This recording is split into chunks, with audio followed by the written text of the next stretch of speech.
Hey there. So I'm going to be opening my new arrived today.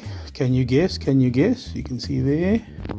Maybe you can see there from the lovely folks at Global Music who have looked for decades now. And yeah, I'm going to be pushing brands now that they make guitars, high quality equipment. And again, this is one of those things where I wouldn't push the brand if I didn't believe in it. Sadly, for the last over decade, I've been trying my darndest to get Sire to take hold in South Africa. I've done countless gigs, workshops, everything, with very little support from the company, and this was just the last straw that broke the camel's back, falling between the cracks between the USA division and the global division. For whatever reason, anyway, is what it is. I'm going to go back, or actually not go back, stay in the family that I've been in and have been spoiled in, if I'm completely honest. We've built up a brand in South Africa that has grown globally as well. We've done really good work, and I couldn't thank Anton Stella enough and the folks at Global Music for working with us and making this it's the best brand I've ever played. And I get to play the guitars, and I'm really looking forward to it. I've been selling off my Sire gear, not because of out of spite or pity or anything. I'd rather they go to good homes, which they have already. And I'm going to be joining and playing a very nice long list of players worldwide that play these guitars now, and very grateful. So I'm going to be unboxing in the next 5 seconds. Okay, so there we go. There's this. This is the MVB Gloxy 5-string.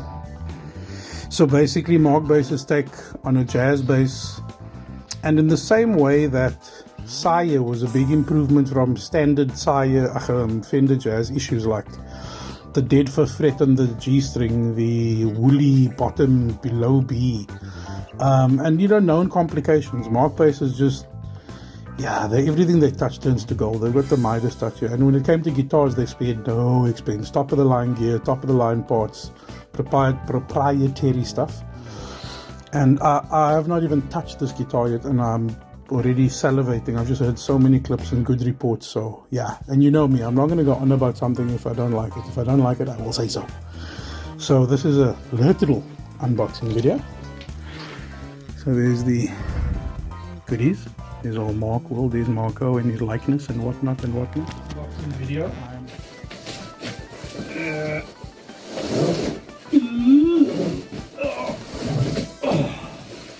So there's already a great start. Nice luminescent yellow Markbass. Couldn't miss it if you tried case. Here's the warranty information. Some Allen wrenches, Allen keys for setting up truss rod, which I doubt I'm going to need. While I'm here, may as well put the usual suspects in here. So, tuner, batteries, strings can go in the bottom, which is also here. Nice big bottom pouch, huge bottom pouch actually, if I'm honest. Nice jack to jack for my efforts. Get it over there. Cool. Now the actual taking out of. So there we go. This is a bit angle. Sorry for the lip of the chair, this is just easier.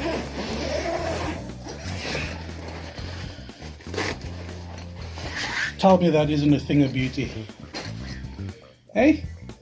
Still got the plastic on for the pegs, which I'll take off in a bit. Serial number on the back. The green is absolutely pretty. Feels like it's set up already, even just touching it like this. So what's nice with the Markbass, you've got an active push-pull. I'm going to go through this later as well. So there's an active push-pull tone. In true Fender style, here's volume per pickup. What's nice about the push-pull is I can treat it like a stock standard Fender with no EQ, but then I do have massively spectacular EQ on here, which we'll go through as well. So couldn't be happier. I haven't even touched it yet. Well, played it. So I'm going to go fire it up, put it on the strap, and then we see. Alrighty, so here it is. I plugged it in, it's all tuned up.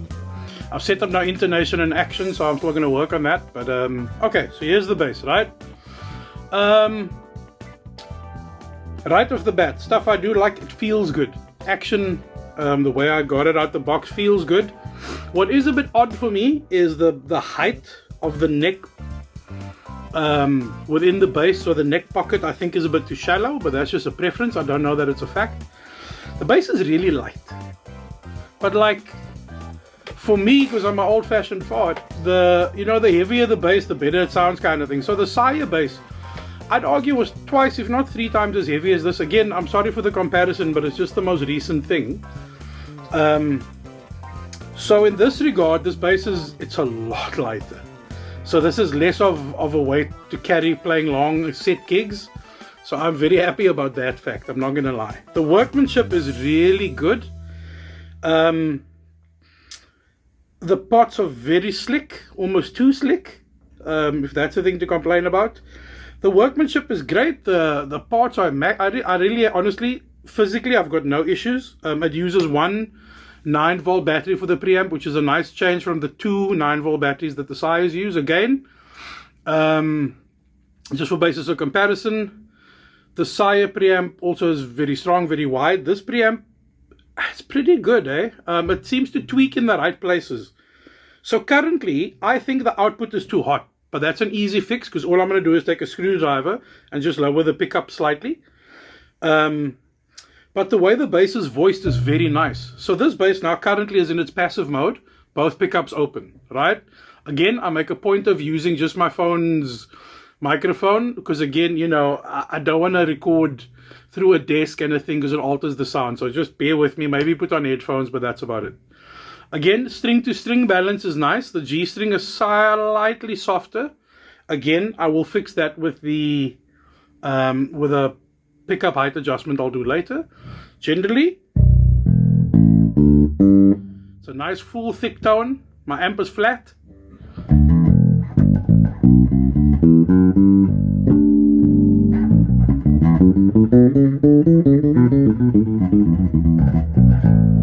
Off the bat, what I like is they've scooped out the mid-range honk that exists in the Sire basses. Now the Sire basses are modeled on this 1966-67 era jazz basses, the Marcus Miller tone, which is amazing, obviously. And mid-range is really strong, which live is great. But off the bat, 9 times out of 10, I usually pull mids out, because Markbass amps, while I love them, are also mid-range strong. Because live, it's what you actually need on the gig. If you play a massive festival, the bass is nice and all, but you're not really gonna benefit it. Bass is too big in small venues again. So the fight you really play is top end and mid range, according to me. What do I know? I just play bass. So playing wise, action's also a bit too high for me, but that's fine. String to string balance is really nice. So what I mean by that is the E here is as loud as the E here is as loud as the E here. That's nice. The dead C thing on the G string that Fender has doesn't exist here. That's nice. The low B isn't so woolly.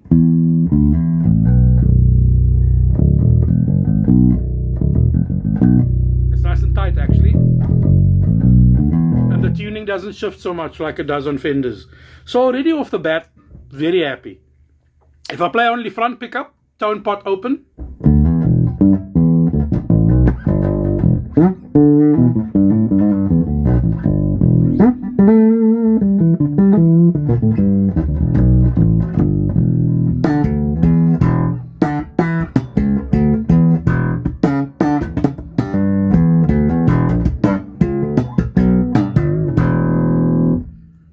That's nice. What's interesting is it's not a flat out, like a P thick rumbling front pickup. It's more like a subdued.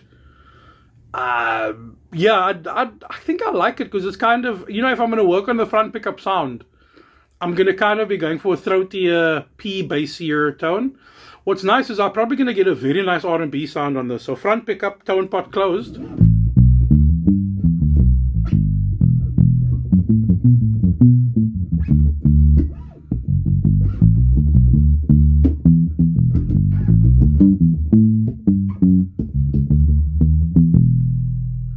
That's cool, right? Here's back pickup only.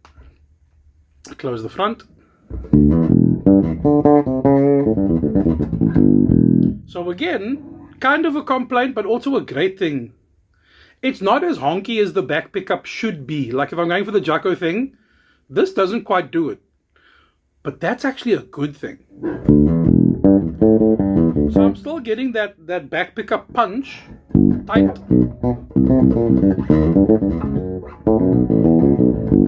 Clearly I gotta go practice. Harmonics are still nice and loud. Right? That's all cool.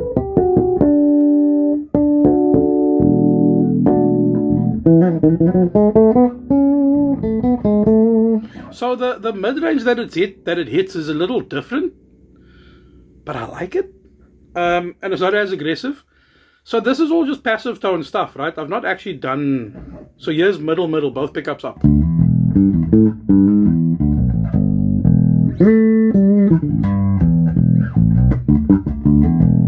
Now what I like about it is it's quite thumpy. Nice big fat bottom. Also what's cool is I can hear it's inherently sizzly, but it's not actually as bright as it could be. Also a good thing. These strings aren't that new, which is kind of cool.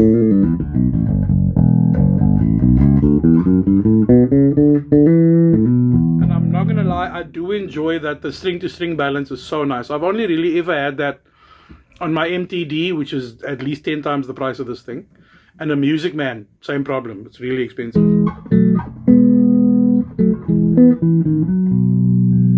mean, it's really nice. Now, I haven't even touched the preamp yet, right? So here, active, passive, push, pull. Now it's in active. Here's one thing I like off the bat. Passive tone. Right? If I put the active switch in, I'll keep the note ringing so you can hear the difference. There's no bump. So there's no bump in output. The output has remained unchanged. Now when I change the pickups, I'm going to be curious to see what it does, but I don't anticipate it changing. So this is a thing because when you set your amp and all that stuff, it's nice that there's no dB bump. Although you can argue, you know, if I'm going to put my bass in active mode, I'm probably going to be slapping and popping because I want to dial in some tops and some bottom. And so the dB bump is good, right? But horses for courses. So this is not a bad thing. This is actually for me kind of a good thing because I don't kill my amp after I set my gain. So that's a benefit, right? So here's the cool thing. The preamp is really strong, but like really strong.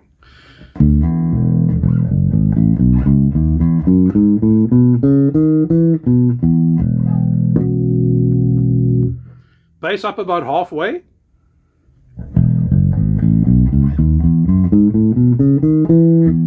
Now again, the bass push is slight. You won't obviously hear it so well because the speaker is not really meant for it. Here's flat.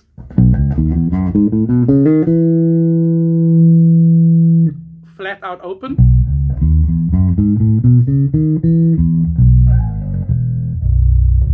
It is beautiful, but you'll notice my B string didn't become lumpy. Okay, it's too big, it's too loud for me in my room. That's sweet. That's very nice, okay? Cool. It's too much. Here's the mid-range. Wide open. So what's interesting is it's quite a scratchy mid-range. It's not like a low mid honky, that thing. It's just like a more aggressive. What's interesting is I think if I was on my back pickup and the mids I was missing, it would be the mid-range that this hits. I mean, actually, I'm going to do it to find out. So here's back pickup only. Mid-range about halfway. Yeah, that's exactly what I thought. Mid-range wide open.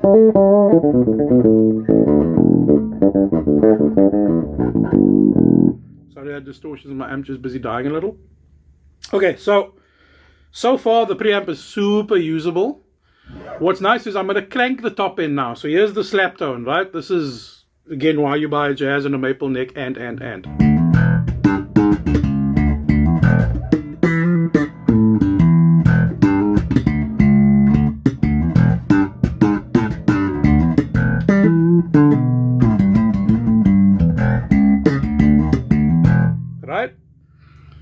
treble wide open. It's not going to hurt, and that's what's cool so far.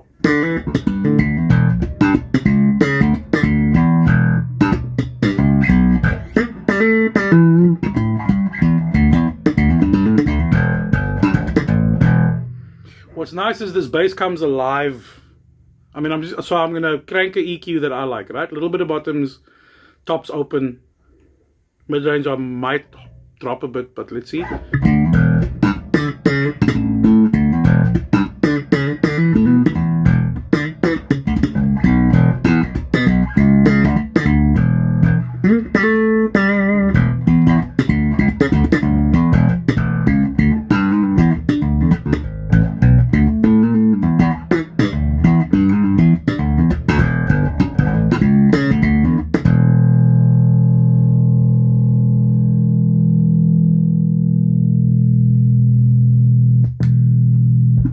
Passive, become quite muffled.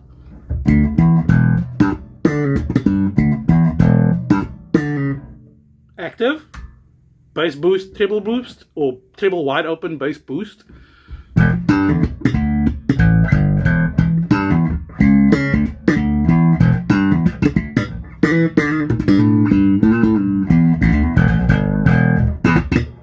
I mean, that's pretty nice.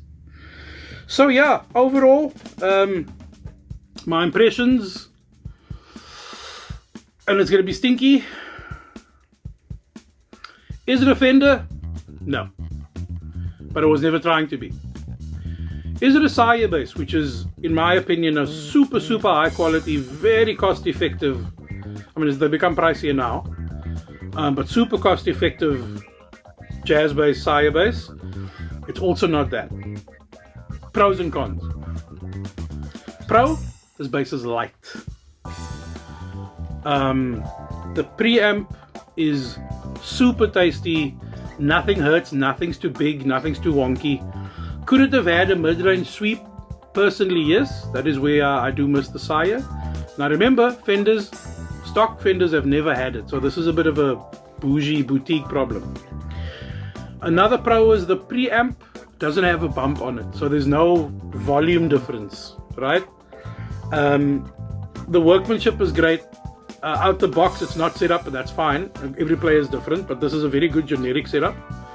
Yeah, I think the finish is great. The workmanship is great. The fact that I think for this price point, especially as it's coming into South Africa, you know, the exchange rate and that stuff is chowing us. But I think we're actually doing really well here. You know, Yamaha South Africa, again, Markbass, being managed by Anton Steller at Yamaha Global in Joburg. He's just a machine of a guy, absolute legend. He gets everything done. You know, you are client number 1 million for him, and he treats you like you're number one. And I'm not paying lip service here. It's the actual honest to God truth. It's really the large reason as to why I keep going back to Markbass, but specifically I keep going back to Anton. The reps in Cape Town, I think Music Experience are a great shop to chat to. They're always my go-to in Cape Town. But yeah, Anton will work with you. Werner and his squad at Music Experience will work with you. They will always try and get you the best possible price. This is a fact. What's nice is I think the Yamahas come in at a very affordable price point. Fenders, like your stock standard bottom of the rung US Fender Jazz 4-string. In the shops now, I mean, they look at like 20k and up, right? When you go for the more deluxe stuff for the profession, not for the professionals, but you know, a bass that's got more stuff. So like, where Saya was amazing was it was a Fender, American Fender Deluxe at half the price, but they fixed the stuff that Fender never bothered addressing. The Saya is more expensive, I think, I speak under correction, than this Markbass. And it's not a special price because I'm friends of the family. Markbass has made a point of churning out a high quality, affordable guitar. Yes, Markbass makes very expensive basses as well, but I don't think that is their sole focus. I think what they're trying to do, and this is under correction and I'll probably get some backlash for it, Markbass, like with their amps, is trying to create high quality gear at an affordable price where they can cover their margins. And Marco's never been out to make millions, and Riccardo and their squad in Italy, they are still delivering good gear because they are passionate about gear. When they started making basses, I immediately got a little but a lot of you will know, a lot of the younger players, a lot of the older players will remember, amp manufacturers used to make basses. Aria, Alembic, they made amps, they made basses. PV made basses. So yeah, it's not out of the realm of possibility, but I will say this. This was a very good decision on my part. I got very lucky. I was not very skeptical, but I was skeptical because I couldn't believe that for the price, this is what you get. And it's a lot. It's a lot more than what you think. This is what I'm realizing today. Are there some things that might be different? Sure. Are there some things I like and I don't like? Sure. The one thing I do like I said at the start of the video, it doesn't lock you into the Fender sound as much as a Fender does. And a Sire, again, because it is a Fender rip, let's be honest, it does lock you into a sound. So the reason, besides the service that just deteriorated, the big reason why I left Sire is because it was just, I think I might have outgrown the sound, or it became too one-sided for me, because I already own a 78 Fender Jazz, but I don't want to gig with it because I can't replace it. So I would rather buy a bass that is cheaper, that is being made internationally and being produced regularly. There's no huge back order, which is great. Sire suddenly, or sadly, because they became so popular so fast, has a back order. So you'll wait for a bass. Again, not really a complaint. Most companies have taken a hit due to COVID and that. But I tell you, yeah, I'm going to stop waffling about it now because this video gets too long. This is a really good bass. I'm hopefully going to get the P-bass version of this guy down the line, and I also am going to have a look at their 5-string modern bass, either the Kilimanjaro or the Commando. I'll see what my budget allows. But yeah, money well spent. I'm going to spend a couple of minutes just setting this up and doing intonation and that, but I tell you, yeah, money well spent. Please come and ask me if you see me, or if you catch this video, I can subscribe and all that stuff. Yeah, sure, fine. Message me, ask me, send me a video. Maybe I'm watch a clip. Maybe I can send you a clip. Ask me. I'm always keen to talk about gear. And yeah, Markbass South Africa is doing great work. They are great reps for Markbass International.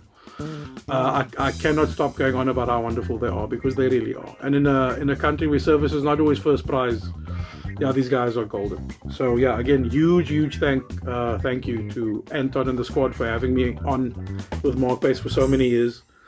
Yeah, please go get one of their basses. You will not be disappointed. It really is bang for your buck, and then some. So yeah, cool. I'll get you on the socials. Thanks for having a watch, and yeah, cool. Have a good day.